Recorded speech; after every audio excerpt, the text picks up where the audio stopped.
си подготвил. Защото моите методи са други като мъжки, татко. Строй се, преброй се, така няма да ги прилагаме сега. Така, ти какво си ни подготвил, приятели? Не знам. Стихче, песничка, знаеш ли? Да. Айде да че. Силни сме. Лечуци, който не... Браво, чудесен си! Искам да го опиташ 3 пъти по-силно. Сме кофти племе това режисьор. Ма може ли така? Ма може ли иначе? Чудесен си, ала така. Виж как се разбираме. Бързо и ясно се разбираме на въпроса. Ти, приятели, какво си ни подготвил? Стихче, песничка? Какво можеш да ни кажеш? Стихче или песничка? Здравей! Стихче знаеш ли? Кое стихче знаеш?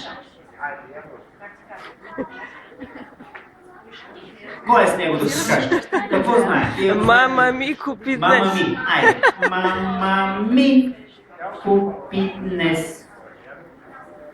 Айде, опитай се от начало. 3, 4.